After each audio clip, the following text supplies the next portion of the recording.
अक्षय तृतीया 2026 काय करावे आणि काय करू नये. अक्षय तृतीया या दिवशी फक्त एक छोटी चूक तुमचं वर्षभराचं नशीब खराब करू शकते आणि एक छोटं चांगलं काम तुम्हाला अमाप धन आणि सुख देऊ शकतं. मग नक्की काय करावं आणि काय टाळावं, चला जाणून घेऊया. नमस्कार मित्रांनो, आपल्या सर्वांचं स्वागत आहे आपल्या चॅनेलवर. आज आपण जाणून घेणार आहोत एक अत्यंत शुभ दिवस अक्षय तृतीया 2026 बद्दल.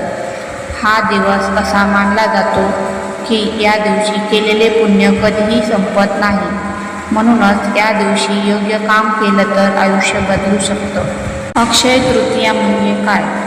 वैशाख महिन्यातील शुक्ल पक्षातील तृतीया तिथीला हा दिवस साजरा केला जातो.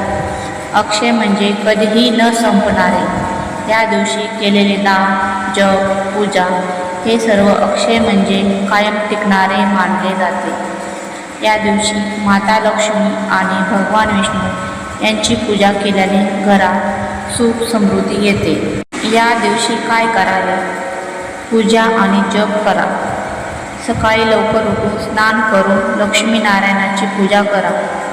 ओम नमो भगवते वासुदेवाय मंत्र जपा. दान करा. या दिवशी दान केल्याने अक्षय पुण्य मिळते. अन्नदान, वस्त्रदान, गरजू लोकांना मदत, सोनं किंवा नवीन वस्तू खरेदी करा. असं मानलं जातं की या दिवशी घेतलेली वस्तू वाढत जाते.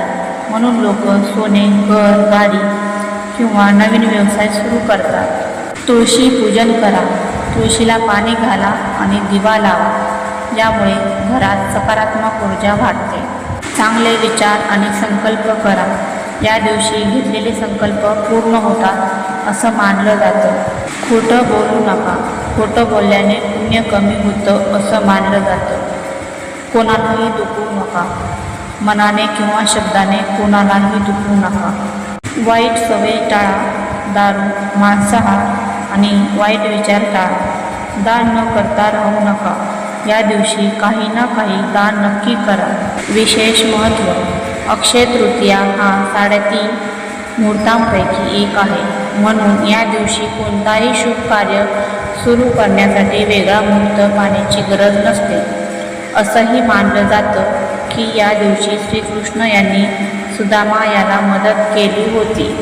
म्हणून मित्रांनो, अक्षय तृतीया हा फक्त खरेदीचा दिवस नाही, तर तो तुमचं नशीब बदलण्याची एक सुवर्ण संधी आहे. या दिवशी चांगले कर्म करा आणि दान करा आणि सकारात्मक राहा आणि बघा तुमचं आयुष्य कसं बदलतं. हा व्हिडिओ आवडला असेल तर व्हिडिओला लाईक करा आणि चॅनेलला सबस्क्राईब करा. कमेंटमध्ये देवी महालक्ष्मी लिहा.